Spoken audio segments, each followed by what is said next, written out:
Amid the intense flow of philosophical ideas that dominated the 17th and 18th centuries, a distinct voice stood out, challenging paradigms and proposing an innovative interpretation of reality.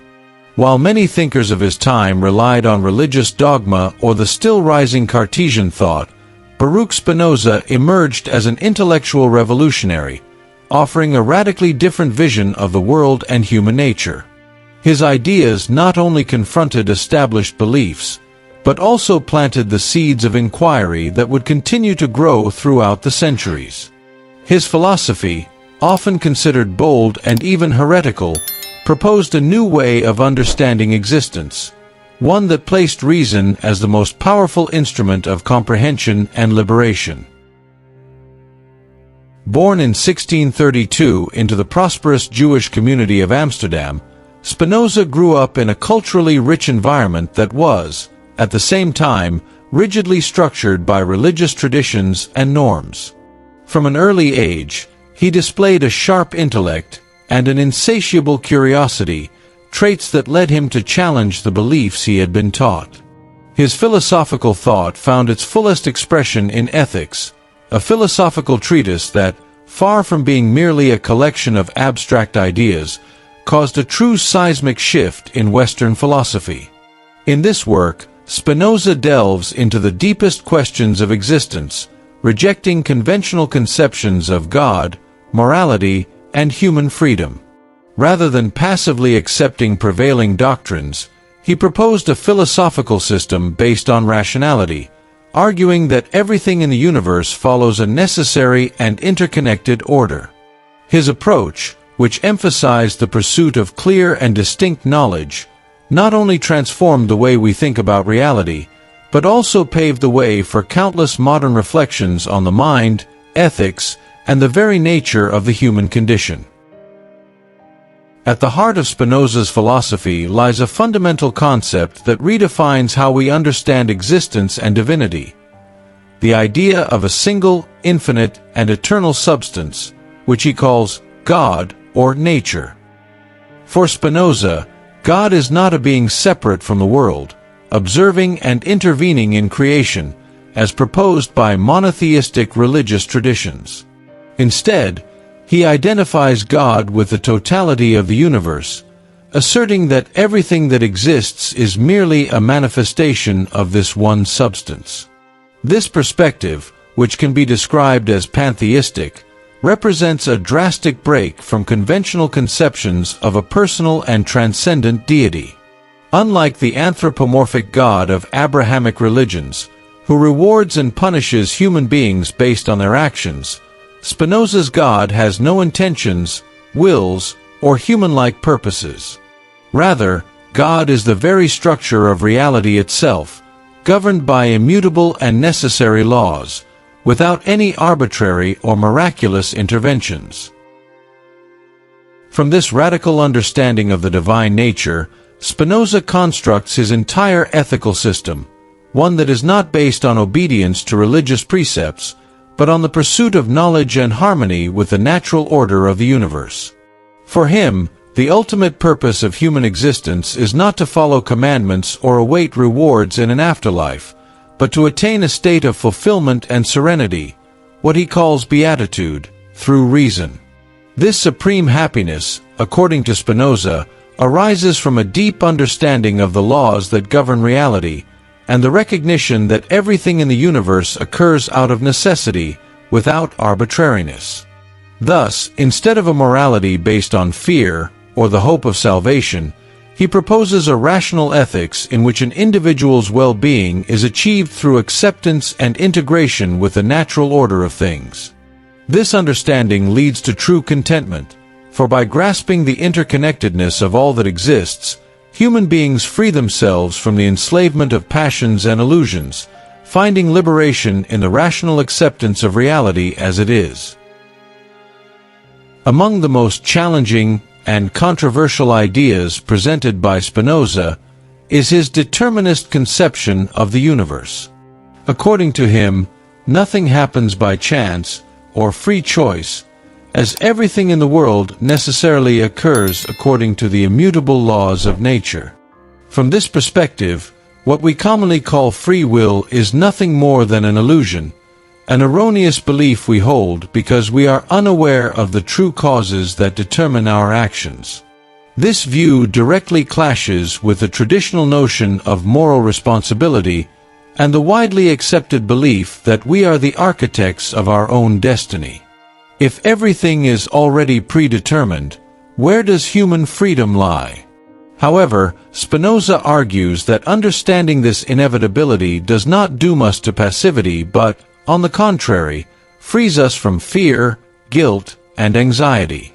By accepting that our actions and decisions arise from natural causes, we can act with greater wisdom and awareness, without tormenting ourselves with useless worries about things beyond our control. In this way, far from being a paralyzing fatalism, his determinist view becomes an invitation to serenity and self-knowledge, allowing us to live more fully and in alignment with reality. Another essential pillar of Spinoza's thought is the concept of conatus, a Latin term that can be translated as the innate drive of every being to continue existing and developing. According to his philosophy, everything in nature, from a simple plant to human beings, is driven by this fundamental instinct for self-preservation. This principle not only explains the desire for survival, but also the human pursuit of happiness, fulfillment, and growth.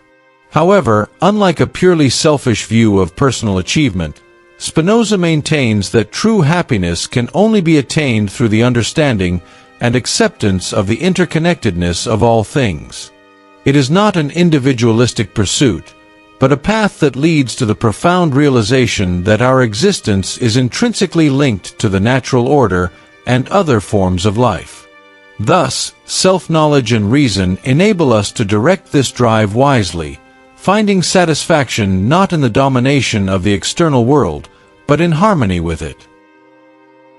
In his work, Spinoza rejects the traditional view that separates the mind and body as distinct entities, instead proposing a monist approach, in which both are merely different aspects of the same unique and infinite substance. For him, the mind and body are not two independent elements that interact in a mysterious way, as dualists argued, but rather parallel expressions of the same underlying reality. This perspective breaks with the Cartesian tradition, which for centuries influenced Western thought by establishing a rigid separation between the material world and the world of thought. Spinoza's integrative view has profound implications not only for philosophy, but also for psychology, neuroscience, and ethics. By conceiving of the mind and body as inseparable aspects of the same substance, he suggests that our thoughts, emotions, and mental states cannot be understood in isolation from physical reality. This understanding paves the way for a more holistic approach to human existence, in which reason and emotions are not opposing forces, but rather manifestations of the same essence. Ultimately, Spinoza's philosophy invites us to deeply re-evaluate our relationship with the world and with ourselves. His ideas challenge the belief that reality consists of separate elements and instead propose a more unified and interconnected view of existence. Rather than seeing nature as something external to be dominated or ourselves as fragmented beings divided between reason and emotion, Spinoza suggests that the true path to fulfillment lies in accepting this fundamental unity. By understanding this interconnectedness, we can abandon the illusion of separation and live more authentically, embracing the complexity and contradictions inherent in the human condition. In his view, freedom is not found in controlling or subjugating the world around us, but in harmonizing with the necessary order of nature. In this way, Spinoza invites us to seek wisdom and serenity not by imposing human will upon reality, but through understanding and accepting our participation in the totality of the universe. Thus, when we encounter Spinoza's thought, we are not merely faced with an abstract philosophical system, but with a profound provocation that challenges the way we see ourselves and the reality around us. His ideas invite us to abandon limited and deeply rooted conceptions, to question the artificial divisions we have created between mind and body, between ourselves and nature, between the divine and the material world. He proposes a broader, more integrated, and more comprehensive view of existence, one that demands we rethink our most basic assumptions and face the complexity of the universe with an attitude of acceptance and understanding rather than fear and resistance. In a world marked by fragmentation, conflict, and polarization, Spinoza's thought resonates with renewed urgency. His reflections remind us that beneath all differences and apparent contradictions, there is a fundamental unity that connects us to everything that exists. True wisdom, according to him, is not found in the pursuit of domination or the illusion of absolute control, but in the ability to recognize this interconnectedness and live in harmony with it. May we, then, embrace this philosophical challenge not merely as an intellectual exercise but as an invitation to personal transformation. May the journey toward a deeper and more meaningful understanding of our own existence lead us to a life that is more serene, conscious, and aligned with the natural order of the universe. Thank you for watching, and until next time.